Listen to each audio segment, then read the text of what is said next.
Thanks very much indeed. So good afternoon, everyone, or indeed good morning or good evening. And thank you very much for joining us today. My name is Dr. Alistair Geddes. I'm from the University of Dundee, from Geography there, University of Dundee in Scotland. And I'm very happy to welcome you to this latest in the series of interviews with luminaries in the field of spatial analytics and data. Now, the idea for these interviews has grown out of a partnership, a new partnership between the Royal Geographical Society through the Quantitative Methods Research Group of the Society and the pre-existing Spatial Analytics and Data seminar series led by Newcastle University, Bristol University and the Alan Turing Institute. And all of us here today involved in the interview would like to firstly acknowledge the support of those organisations in helping making the interviews possible. Over the years, spatial analytics and data have been nurtured and advanced by path-breaking scholars from various disciplinary and personal backgrounds. And by way of a long form and informal conversation, the purpose of these interviews is to find out a little bit more about who these people are, or some of these people, what drew them into their fields, and to invite them also to offer their reflections on their experiences on developments both up until now and looking ahead from now into the future. So the first two interviews in the series so far were with Professors Michael Batty and Luke Anselin, and the recordings of those interviews may be found online on the Spatial Analytics and Data YouTube channel so far. Today, though, we are very excited to welcome for the latest interview Helen Couclelis, who's now Professor Emeritus of the Geography Department at the University College Santa Barbara in the United States. Professor Couclelis' work has spanned from Europe to North America, as well as engaging with multiple different disciplines other than geography alone. She's perhaps most known for her research in and indeed giving rise to geographic information science, including spatial modelling and planning, with a particular focus on urban modelling, as well as for her work on spatial cognition. Professor Couclelis has published extensively in these areas, and in addition, she's been an editor for the journal Environment and Planning B, and she has also held senior positions with the US-funded National Centre for Geographic Information Analysis and the Centre for Spatially Integrated Social Sciences, and I'm sure this is still doing less than full justice to a very long and distinguished career. So welcome to Professor Couclelis. As for the previous interviews, our now experienced interviewer team today are three, including Professor Rachel Franklin from the Newcastle University, Dr. Dani Arribas-Bel from Liverpool University, and Dr. Levi Wolf from Bristol University. And in fact, they're going to conduct the interview in reverse order from what I've just said. So each will conduct an interview with Professor Couclelis for around 15 minutes, after which we will open up the questions from yourselves in the audience. And to do that, please, we encourage you to use the chat function here on Zoom. So please write your questions in the chat as we go along, so that at the end of the third interview, we can then jump straight into the questions immediately, and we'll aim to get through all, or at least as many questions before the next hour or so is up. And during the interviews themselves, just for housekeeping notes, the microphones and videos will be switched off bar for Professor Couclelis and whichever of our interviewers are interviewing at the time. So that's all I would really like to say. And so without further ado, I'll now hand over to Levi to start the first interview. Thanks very much, Alistair. Okay. Great. So thank you everybody for coming, and thank you, Helen, so much for being here today. Normally I'd like to chat with our guests about a little bit about sort of the places and the people and the times that kind of made their sort of career and their development go. But before we get on that topic, I want to know, how are you doing? What are you working on right now? Well, there are three things I'm trying to work on in parallel. As a couple of them are older ideas that I may have presented at conferences and then just left and moved on to something else. And a couple are new. One has to do with the notion of event in geography. Mm-hmm. Mm-hmm. Another has to do with the uh, something I presented a couple of times, and I have a paper on it called polyplexity. That's something I Mm-hmm. came up with. Okay. That is the question of how to uh, distribute information about something, about an event, among other things, Mm-hmm. between the object of interest and the environment. Yeah. And I like to cite something from, I think it was Ashby, who's, who said that if you look at the path of an ant on the beach, you'll see a very convoluted and not straight route. Mm-hmm. But what's really happening is that that route is not it is straight from the point of view of the ant, because it's the easiest way around the little grains of sand. Mm-hmm. Mm-hmm. Okay, so what is the physical interaction between an environment and somebody moving in it? Yeah. And that can be also extended to questions of cognition and other things. And Sure. then I have a long-standing interest in ontology, geographic ontologies, not in the philosophical sense, more in the engineering sense Mm-hmm. of what does your little artificial world that you make up when you model something, what does it contain, and how do the things it contains relate to one another? Sure. Yeah. Well, that's really rather auspicious because I'm very interested in how all the different places that you've been relate to one another throughout your career. Right. So I'd love to know Pure a little bit chance. more. Pure chance. Indeed. I'd love to know a little bit more about your time sort of training as an architect engineer in Athens. So how was it sort of what got you into becoming an architect engineer, and then what did you kind of Well, hope to do at that it phase? was not because I had any particular interest in engineering, in architecture. I did Hmm. in engineering as a child. I was always building things. But architecture, I said, well, I like geometry very much, and I draw. I can draw quite well. So architecture. Yeah. It was a rational decision, and it turned out not to be the right one for me, because uh, through the 5 years of study that Hmm. um, that used to be the case, still is the case, I think. Um, it started all very well because it was a very broad program with Hmm. all kinds of, uh, chemistry, physics, economics, drawing, of course, that I loved.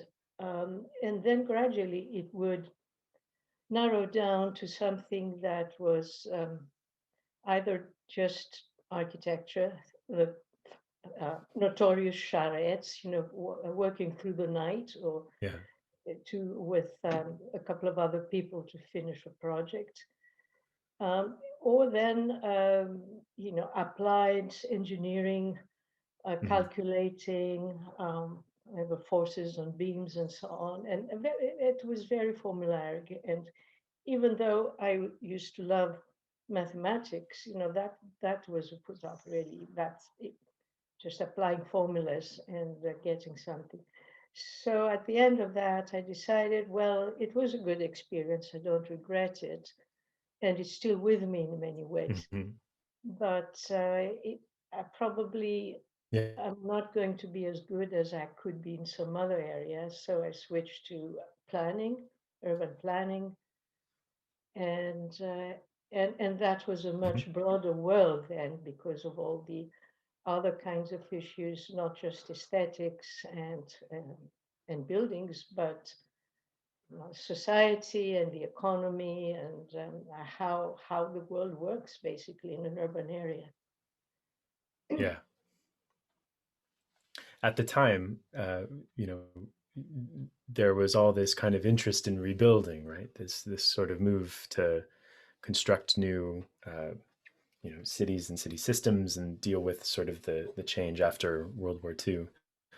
I guess in the time between your architecture engineer and then your transition into urban planning at Munich, and then sort of before Cambridge, one thing that I think is really novel is that you spent so much time in industry actually and working I did, sort of yes. at different design and architecture firms. Yeah. Can you talk a little bit how your experience at, for instance, you know, the architecture firm, I think it was Doxiadis. Can you talk a little bit about how that kind of affected your perspective? That was extremely interesting because I don't know how much our audience knows about Doxiadis. In his days, he was probably the best known universalist urban planner, Mhm. and a very interesting character. Every summer he would collect some of the luminaries of the world and put them in a ship known as the Ship of Fools, and they would just have a cruise across the Aegean Sea, Mhm. talking, of course, and then on the last evening they would stop at the island, at the island of Delos, the famous uh, holy island, sacred island of the ancient Greek, Mhm. and get out. And there was a closing ceremony at dusk with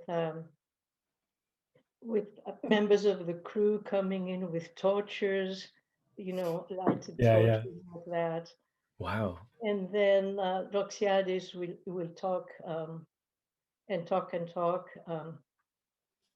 about everything and really say nothing and convince everybody that he was right. I mean, he was an amazing character. Sure. But the thing is, I was only there for 9 months between Mhm. uh, two academic experiences. I was back from Germany, Mhm. Munich, where I I did some kind of master's in planning, Mhm. and then I got that scholarship for Cambridge, and I left. Yeah. Otherwise, I would have spent some time in Nigeria, and that I regret. I wasn't Mm. able to do. I was See. assigned to a group that was designing new cities for Nigeria. Uh, that's fascinating. I would love to spend more time talking about that, but Yeah. I am curious about. So you went to Cambridge. You worked with Lionel Marsh, and how did you find Cambridge at the time? What made you want to sort of study what you did at Cambridge? Well, the name of Cambridge was obviously had something to do with my desire to be Mhm. there. I didn't know anybody who was there, had been there, of the people I knew, but I did some research and I realized that they were just beginning to accept women in the major colleges, Mhm. and I thought that maybe it was a good time to apply. That, and so I just did, and of course I also had to find a topic for research to Mhm. propose. That was for the PhD, right? It was Yeah. not an Yeah. Yeah. undergraduate degree at that point. And so I had heard of Lionel March somehow. I don't remember how. So I looked up what he had been doing. I decided he was Mhm. the one for me, and I wrote a crazy letter, really, saying that I wanted to work on the automatic production of urban plans. I mean, a totally silly thing. And he responded with such enthusiasm. Oh, yes, of course, come and work with me and so on. And there I was, it's for no Yeah. reason at all. Yeah. Well, I mean, it did work very well, right? Because from there, then you had a fateful experience after your degree with a book, right? Can you tell me a little bit more about how you ended up sort of pivoting into geography and becoming interested in that? Well, at at Cambridge, I was attached to the Department of Architecture and the research. It was called the Wilson Center. Originally, it was it used to be the Land Use and Built Form Studies Center, LUBS, Hmm. and Wilson Center. After the first director sounded so much Hmm. better, of course. And it was an amazing research environment, really, and it was between urban architecture and urban planning, so I could Hmm. fit in very well there. And of course, Lionel March being part of it was also the cherry on the cake in a sense. It was Yeah. so wonderful. Uh, was that your question, more? No, no, more about sort of you finished your PhD at Cambridge, you had this time of it, and then Right. you sort Yes. of pivoted into geography, right? You met, I think, Reg Oh, yes. College and a So couple other what I was people. going to say is that there was a very good department, geography department at Cambridge, Hmm. but somehow there was something between we were not encouraged to connect with them. And I did want to do a few classes, and well, not really. I just sat in one class that I didn't like very much and then didn't do anything more. Sure, sure. I really didn't know anything about academic level geography. Hmm. And the reason, the way I found about it is one day after I had left Cambridge and I was working for a Greek kind of think tank on planning and the environment Hmm. in Athens. I flew back to Cambridge to visit some friends. Um, upon when I was about to leave, I had a few dollars left. I said, why don't I spend them there? And I went into a bookstore Hmm. and I was looking for something to do with what I had done so far, and there was nothing I could afford. They were good books, but I couldn't afford them. And there was one that was just 19 and something pounds, I remember. And it was called Philosophy and Geography. So I looked at it and browsed for a few minutes. And I said, this is interesting. I mean, there is intellectual content in geography. Hmm. And so I Hmm. bought it. And and there was a piece, it was an edited book, and there was a piece by Peter Gould, a very famous American, well, British geographer who had Hmm. his career was all in the United States. And I read about it, and that was the period where he was pushing Q analysis as a technique for dealing with data without using statistics and without manipulating the information you have. Hmm. And it turned out that I had some experience with Q analysis because one of my examiners was Atkin, who had developed it, Hmm. and it was actually one of my examiners, PhD examiners as well. So I Yeah. wrote about that. Peter wrote back enthusiastically, and he started. I told him what I was doing in Athens, and he started sending me materials, papers that he thought would be an interest on the base. Oh, I sent him a copy of my PhD Hmm. thesis, Hmm. miniature Yeah. copy. And so he started sending me stuff. And a few months later, he wrote again and said, I'm organizing this symposium on Lake Como at Bellagio. That's next door to you. Why don't you join us? And it was just one of the landmarks in my life, of course, and one of the turning points, because that's where I met people, big names in European and American geography. And a couple of them, well, everybody was so nice to me because here was a budding little functionary, who was doing some geography on the side with no background at all. Yeah. So they were very supportive, and a couple of them say, "Look, if you want to come to the U.S. for a course, for half a semester or something, we can arrange that."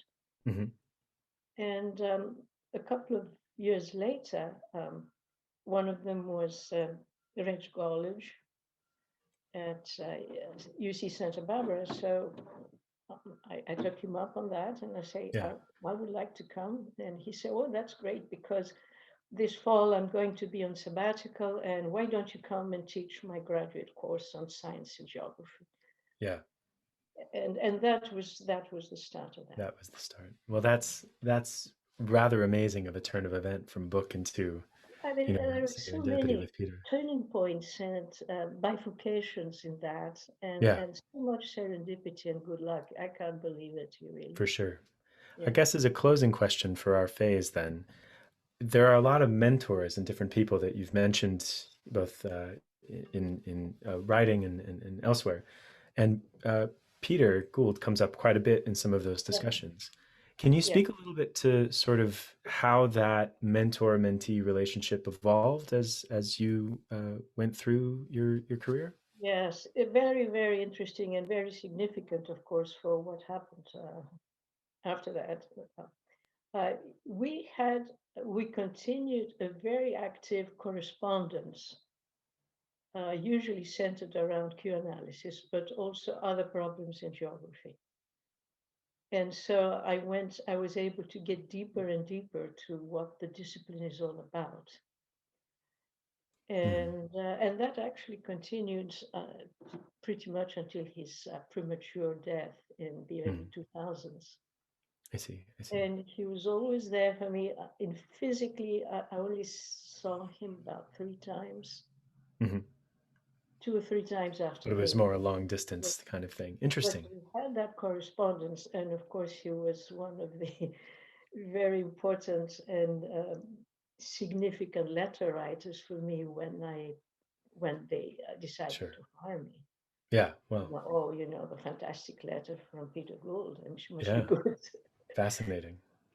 Well, I think I'm going to yield to Dani here, but it's been great chatting about the people, places, and history. Great. So. Yeah, so I'm going to pick up actually at the early days. Well, starting in the early days in Santa Barbara, and Levi's done a really good job at sort of walking us through how you went from a girl who loved mathematics and was always interested in building things to the student, an architect or a student of architecture, and then you're what we would call today pivoting into planning, and then somehow almost by chance arriving into geography. And I think sometimes we don't choose how we arrive at things, but we can choose whether we stay or not. And you definitely chose to stay in geography and then later grow that into what we would today call GI science. I think one of the things that I find fascinating for someone with such a rich past, so exposed to many different intellectual streams and very interested, as you said, in the philosophy of science, what made you stick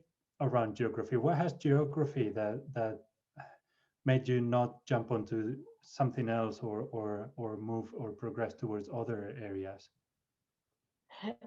Yes, well, many people are surprised I moved from architecture to something like geography and planning. And of course, there is a very clear thread from architecture to planning to geography, and that is space, the arrangement of space, all these disciplines, and not just how it is, but why as well. And so I had no problem at all fitting into a geography department because of space. And that was something, thinking back to it, even as a young child, I was interested in space. I was playing with toys that, that could go in different configurations. Yeah.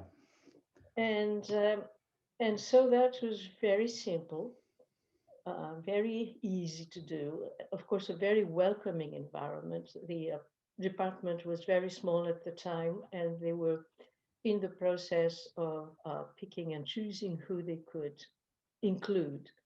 And it was just, they had the best of the best at the time.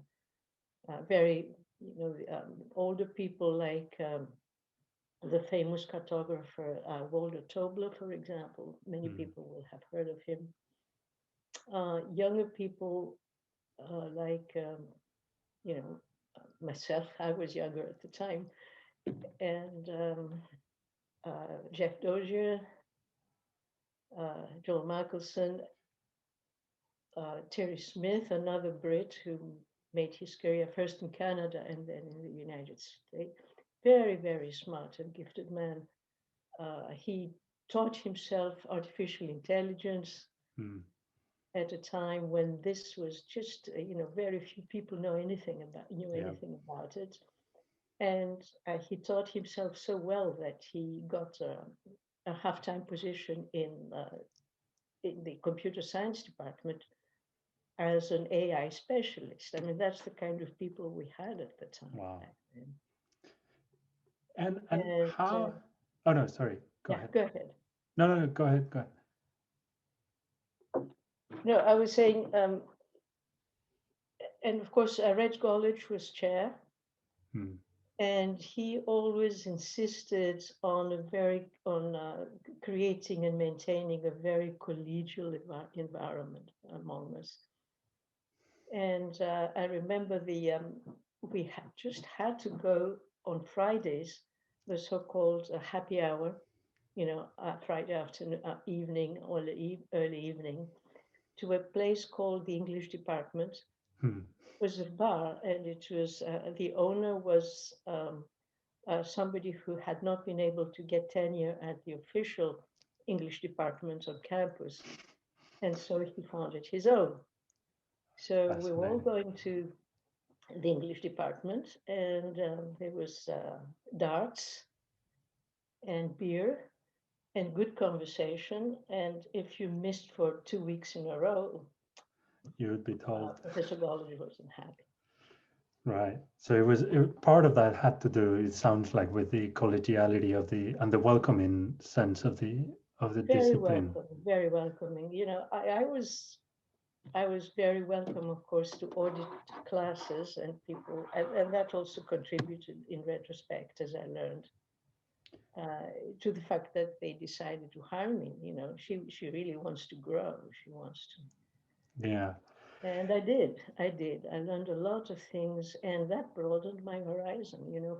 From having no idea what geography was, I started seeing what it could be, not just what it was. Yeah. And could you then actually walk us how it went, picking up on your point of what geography could be, maybe perhaps could you tell the audience a little bit about how it was the birth of GI, what we would call now GI science, or what later became called GI science? Because a lot of that really goes back to UCSB, and I hadn't realized, but probably the English department as well. Could you tell us a little bit where those ideas came from and how you were involved in them? Well, GIS really came with Mike Goodchild. He was hired in the late 80s and arrived a bit later. And he was already the biggest name, or one of 2 or 3 people, pioneers of GIS science. It was GIS systems at the time. It became science based on a very, very well-known article of Mike later on. And there was a national competition for a center somewhere in the US. It was founded by the National Science Foundation that would be a place to develop this new thing that some people were talking about, and it was called Geographic Information Systems. And our department, we were one of 3 finalists. And part of our proposal was that to have 3 different centers around the country, not just one. Santa Barbara would be the leader of the 3, and then we had Oregon, Maine, and Buffalo, New York. And the reason was because they were very good people there already working on something like GIS. So we won the competition, and something called the NCGIA, a National Center for Geographic Information Analysis, was founded. And in parallel to that process,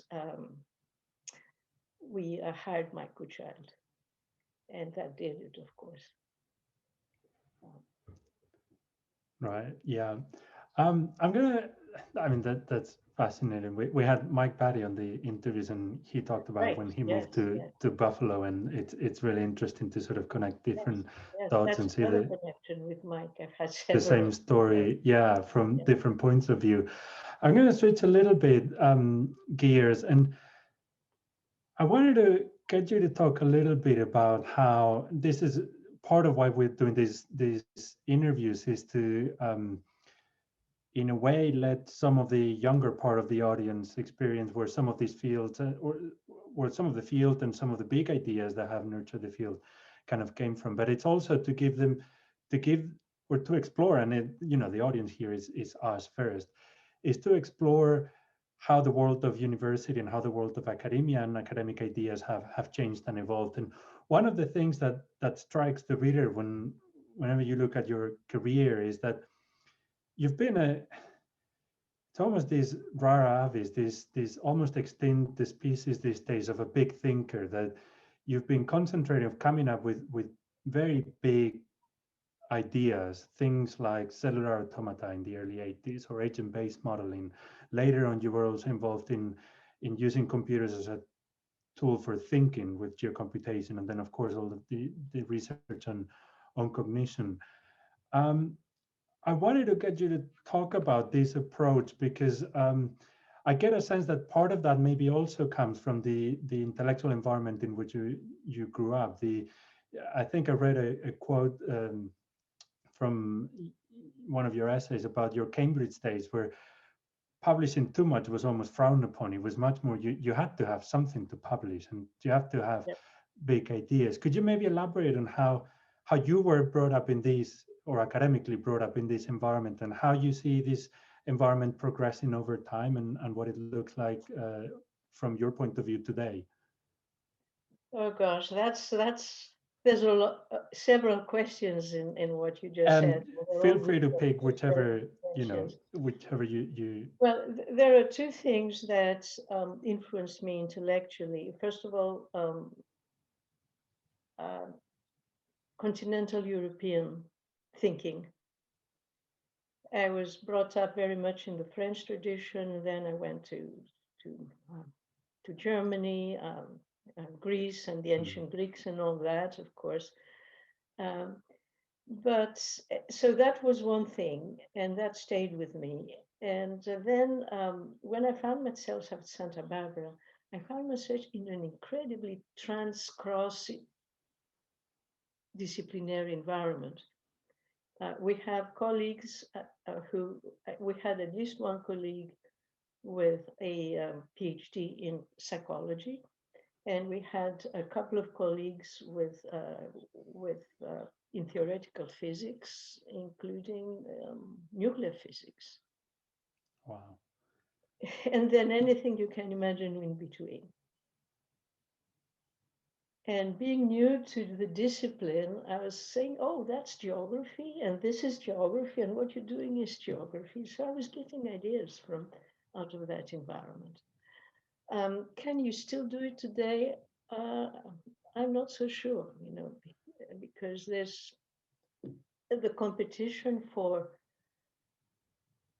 first of all, back then there were very few journals really where you could publish, and they would publish anything good that came, environment and the environment and planning series and so on. But now that there's much more specialization. Of course, there are many more people working, and that's, I suppose, a natural consequence of the field being broader, and not just geography, but fields next, connected to it or related to it. Spatial sciences, and now time, of course, is a big thing as well. And it's a different academic life nowadays. Nowadays it was so comfortable and just interesting. Nowadays we have to specialize. Most people do. I was able to get away without specializing too much. Do you think there's? In fact, I have that honorary doctorate from that, and I got it because of my diversity, the diversity of my thinking. But I don't think it would sell very well these days. Do you think there's still room, or as I suppose not? Do you think there's still room? What is the value added of big thinkers today in a world where everything is so specialized, where we're forced to publish many papers that by default have as small ideas compressed? What is the role of the more systemic thinker, and how does that fit with? Because I think that we have way too few big picture thinkers, and I think it's something that we should nurture. But part of convincing other people that we need more thinkers is making explicit the value. What's your view on the role of big picture thinkers in today's scientific? I don't think we need too many big thinkers. For one thing, I mean, but we need them. We need them because it's so easy to get into a rut and continue doing what you're doing and do it better and try to do it better and better, because there's so much competition within that same rut. But at the end of the day, we also need the big picture thinkers. That's for sure, and that's something you can cultivate, but you also have to have the person who is interested in doing that rather than the other thing. But this is the data age. Interestingly, that's one thing that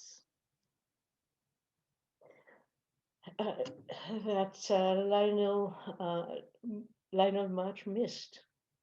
He was really a big thinker. He knew enough about so many things that he could talk about them, be it biology, be it physics, be it art, be it architecture. And he, it was just not just a case of name dropping. He knew enough to write about these areas. And he didn't care about data really, because anything, numbers that could be other. That's right. That's a fantastic term. If it's 12.5 and not 13.1, I mean, who cares? I mean, that's not the kind of thing that attracted him. If it's a constant of nature, that's a different thing, but how did I have so much I would like to touch, but before I hand you over for the sad party, one final comment, almost follow up from this last question. You mentioned that we do live in the age of data, the radical technology that arguably is transforming our world is how we're able to datafy almost any aspect of life. Do you think there's any role, or can data help us think better? In other words, can this new age of data instigate new ways of thinking in the ways that, say, computer did it 20 years ago? Or is this something that's going to help us optimize things that we already know we have to optimize, but without this big picture thinking? Do you think there's a role in data for that, or or not really?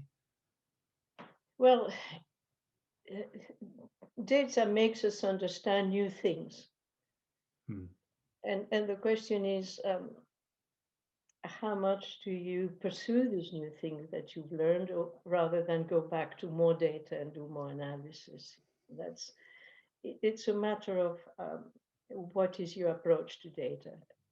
And my approach to data has been that. I mean, what do I learn from doing that analysis? And that which I learn, how valuable it is, and can I make any good with it? Other people are more interested in, having the right answer and doing something useful practically, in the real world, and who could be against that? Honestly, I mean, most people are doing that and should be doing that. But it's also something to help you contemplate. That's interesting. I never expected that. Why did that happen? There's some pearls of wisdom there. I think I'm going to leave it there and hand you over to the sad party dinner. Oh, dinner party, of course. Dinner party, yeah. Okay, I was going to say that we would have a little fun now, but hopefully you've already been having fun. I know it's a little bit like running the gauntlet to think of answers as we're talking in real time. But for our audience who may not already know what happens at this stage of the interview, I'm going to say that this is where we do what's called the SAD dinner party. I have to thank Helen in advance for being willing to play along. Everyone's willing to play along with this piece of the interview. But our original thinking was to liven things up a little bit, not that we really need it, but to imagine that you're invited to a dinner party, a SAD dinner party. And our original inspiration for this part of the interview comes from Desert Island Discs, which is a UK radio show that's gone on for a very long time, that asks guests to imagine themselves as castaways.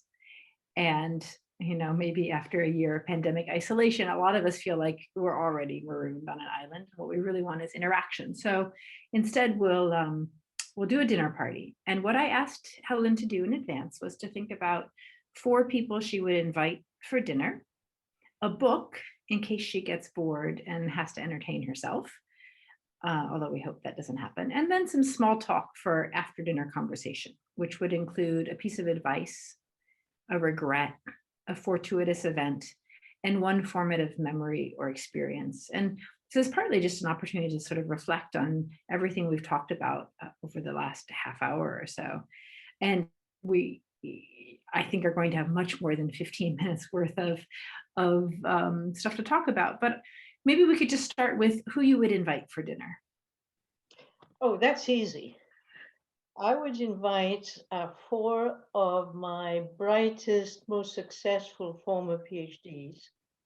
And the 5 of us will talk about coming up with a great idea for a great project to work on together. Was it really so easy to come up with that answer? Or did you have to think a little bit? Or you knew immediately that what you would really like would be? No, that as soon as I knew about that question, that's what I thought. And when you think about sort of project, I mean, you're known in your research for so many different areas of research, and as Dani said, sort of always being maybe a little bit like one step ahead of the game.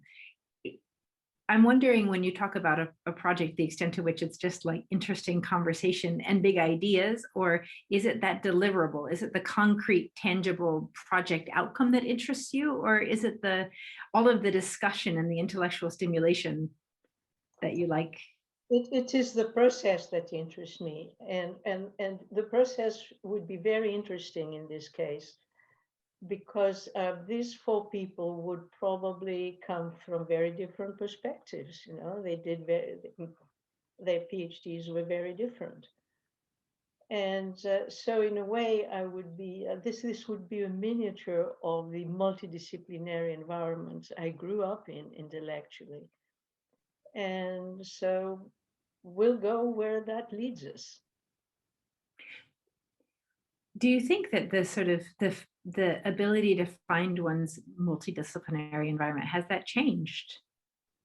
Or do you think anyone can find it now if they go look for it? Or would you say it's rarer to live in that soup of ideas that you were able to live in at so many different stages of your career?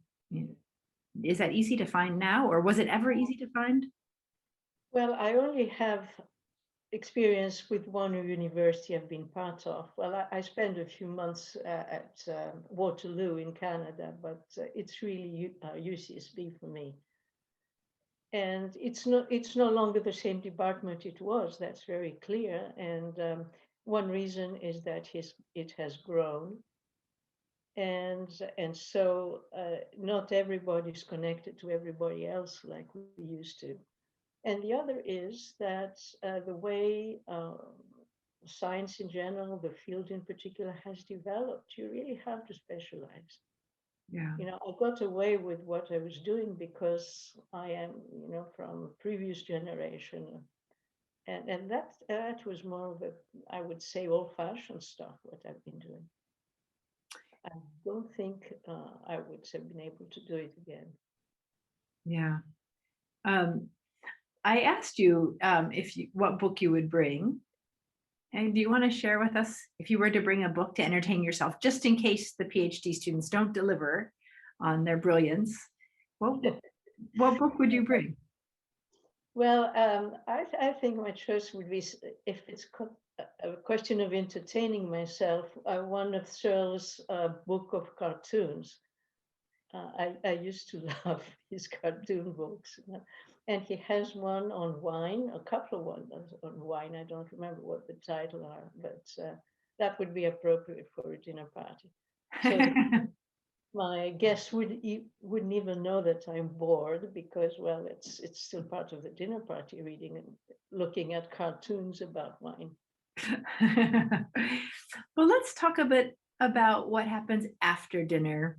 And I like to think about people maybe having had a couple of glasses of wine, and they're maybe a little bit relaxed, and maybe their guards are down, and they start to talk about topics that they wouldn't otherwise talk about, which, I mean, I have to say is something that I really enjoy about conferences. I like the intellectual exchange, but what I really like is the opportunity to know people as human beings in sort of an informal setting. So this would be that piece of the evening, which I think many of us really treasure in our occupation. And so let's see. Let's start with a formative experience. Yes, okay. Now I have a much bigger audience than my 4 students.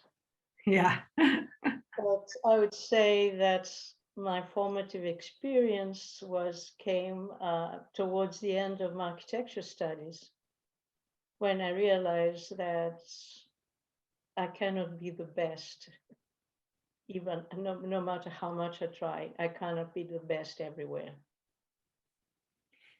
And I think that was an insight that was important for me.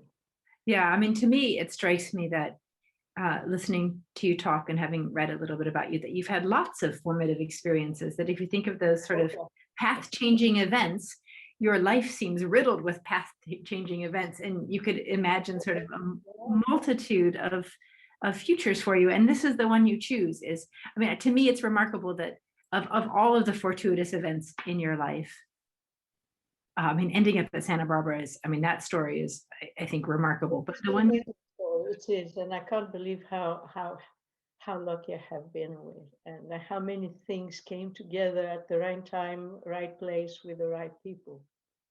But yeah. So I was struck that that the example that you choose is the realizing that you wouldn't be the best, because I think that also is a signal or an indicator of maybe a broader world outlook. And I wonder, did it stick with you throughout your career, or was it just that one? Was it really just the one inflection point that shifted your trajectory a little bit, or is this something that you've really internalized, that we should do things for purposes other than maybe optimal, best?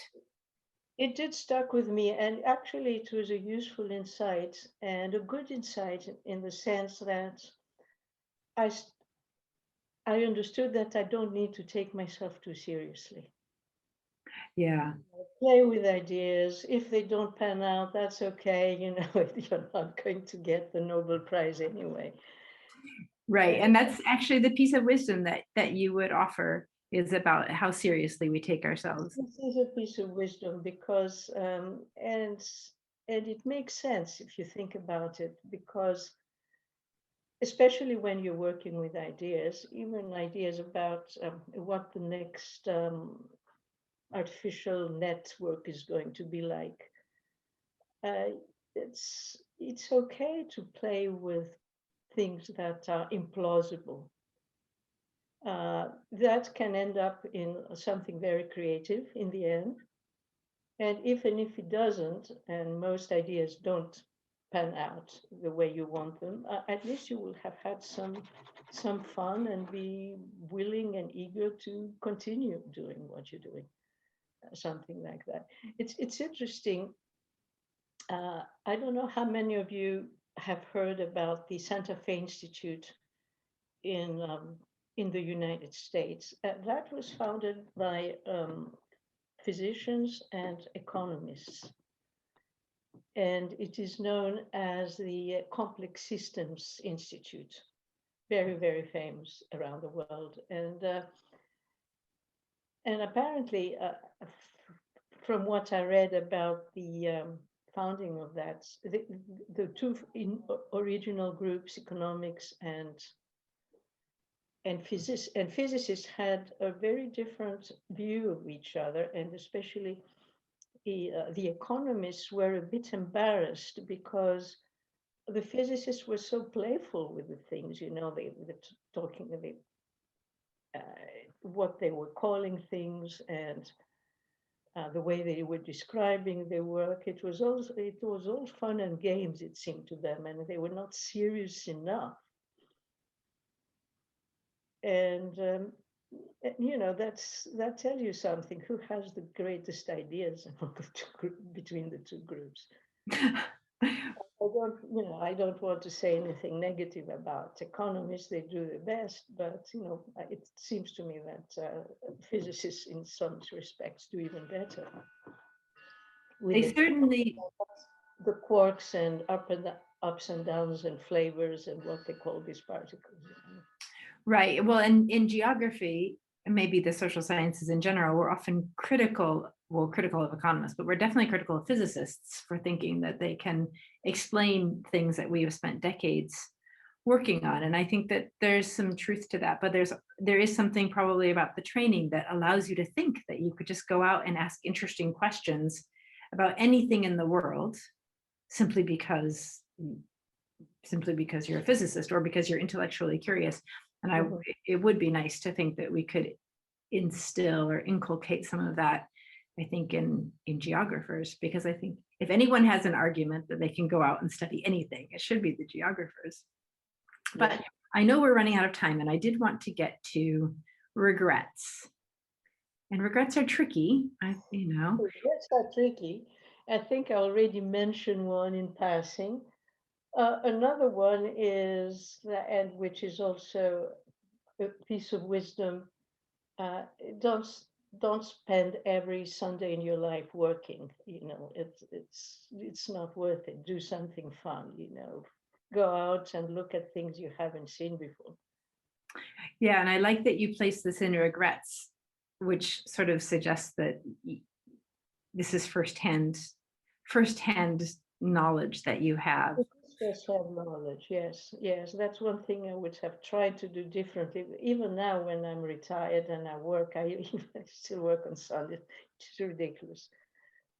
Not all the time, but I do. Yeah, I had one last. This wasn't on the questions that I sent you, and so if no answer comes to you, then that's fine. But I was thinking about this Desert Island Discs radio show, and you know, the whole premise of this radio show is that you're a castaway on an island, and then you're allowed to take, you know, a luxury and a book and an album, and then on the show you sort of talk through these things. But I was thinking, you're actually from a country largely of islands, and you've also, you know, you spent much of your adult life now in the United States, but your home was Greece. And I wonder if we had chosen to make you a castaway on an island, what island would you choose? And doesn't necessarily have to be a Greek island, but I wonder if there's a place that you would choose to be castaway, where would that place be? Well, I have a special fondness for the island of Patmos, which is part of the Dodecanese, the string of a dozen islands along the Turkish coast. And it has the most wonderful beaches. It has the best food. It has a fantastic monastery on top of the tallest hill that is over 1,000 years old. And thanks to the monks, we don't have too many tourists because there aren't too many bars. And also, my brother has a summer home there. So it's got everything. Yeah, it's got history, it's got natural beauty, it's got religion, it's got everything. Good.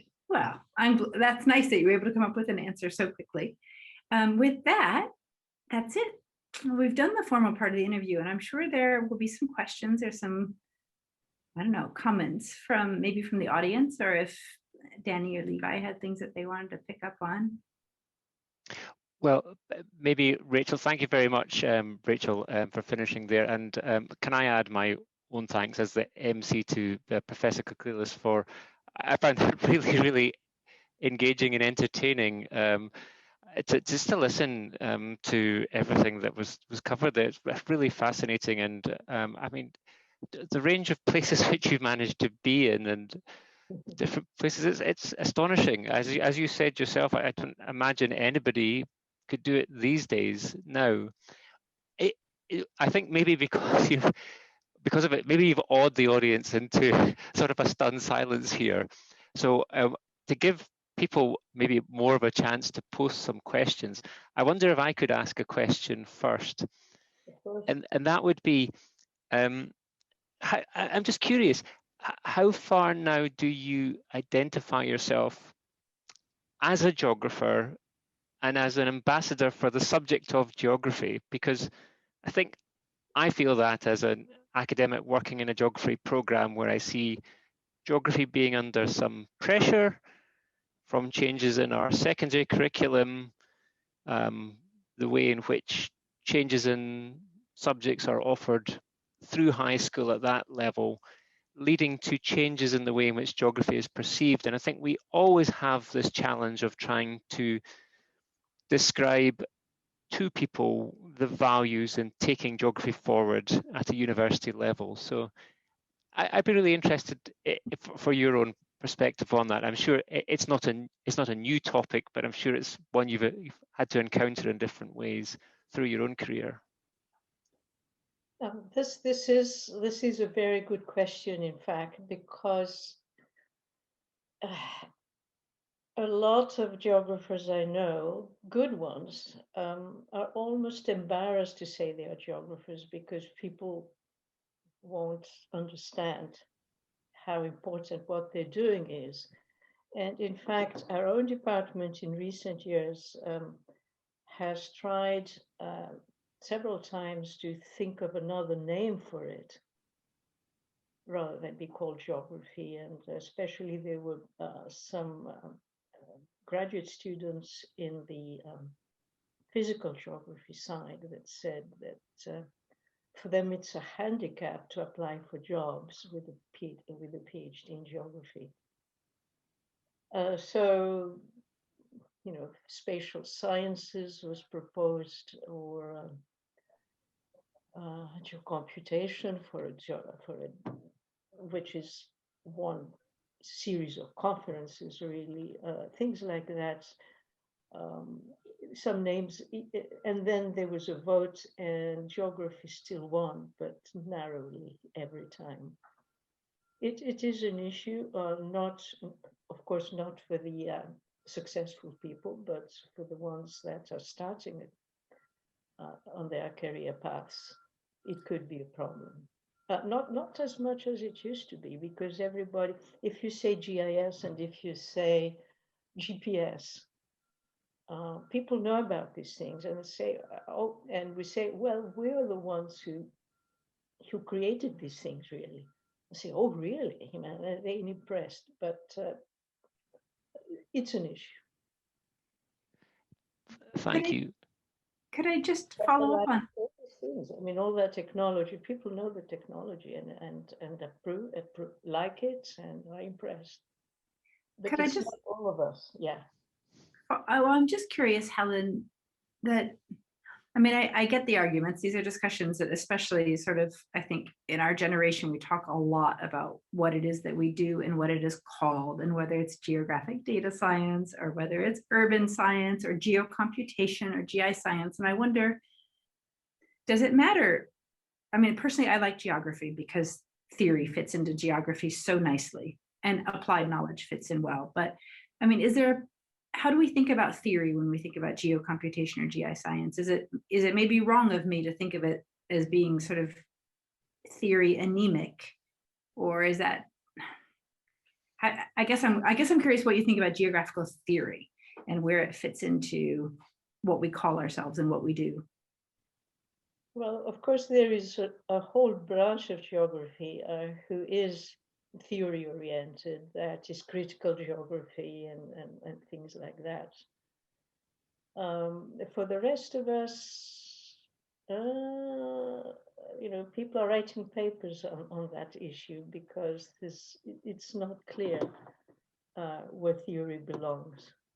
I mean, I have my own way of seeing where theory belongs, but not everybody who cares about theory can see one. And GIS has a lot to do with this, really, because it seems to more and more to give us all the things we want without us needing to think too much. Can we quote you on that? Sort of like Gahigan's disabling technologies. It can be used in that way because, and I was talking about the other day, I was mentioning this new emphasis on story maps, for example, where you can put everything in there. You can put your ideas, you can put your photographs, you can put your data, you can put your analysis, you can put what you think about it. And to some extent, you know, you can also put something about your theory about something. But that's at a scale that is not the scale that we understand when we say theory. Theory is supposed to be something grand. And I don't see too much of it these days. And it's an issue. And one of my colleagues, in fact, is going to give, who's many of you may know, Werner Kuhn. He's a Swiss who lived and worked in many places, and he's going back to Switzerland now. And his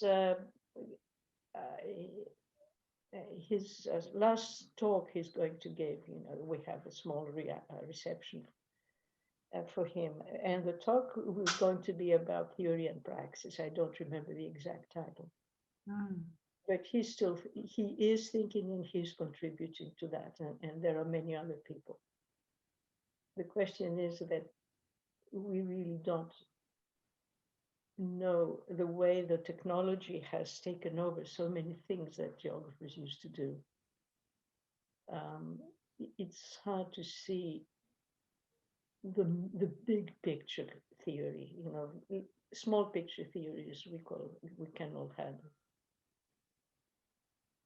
I guess that sort of leads naturally into my colleague from Bristol, Emmanuel Tranos, wanted to sort of question, you know, based on your experience, Helen, is the current over-specialization trend like a curse, or do you think that there's an opportunity to it? Curse or opportunity? Well, it depends on what kind of researcher you are, really. If you like to work with big ideas primarily, it's a problem. But if you're the kind of person who wants to go deeper and deeper and deeper into something and find, you know, the truth behind it, then you're doing well. And of course, it's the environment who tells you what it needs. You know, it's like everything else, it's demand and supply. If you look at what's the ads for jobs, for example, you can tell what kind of person they need, and the people they need tend to be, at least in the US, people with that do empirical work in something. I haven't seen many looking for a theoretical geographer recently. Sure, sure. Of course, at the beginning of the quantitative revolution in the 50s and 60s, there was theory. Yeah. Well, I don't think we have any more questions from the chat. Dani or Alistair, anybody else have any other follow-ups or questions? Okay.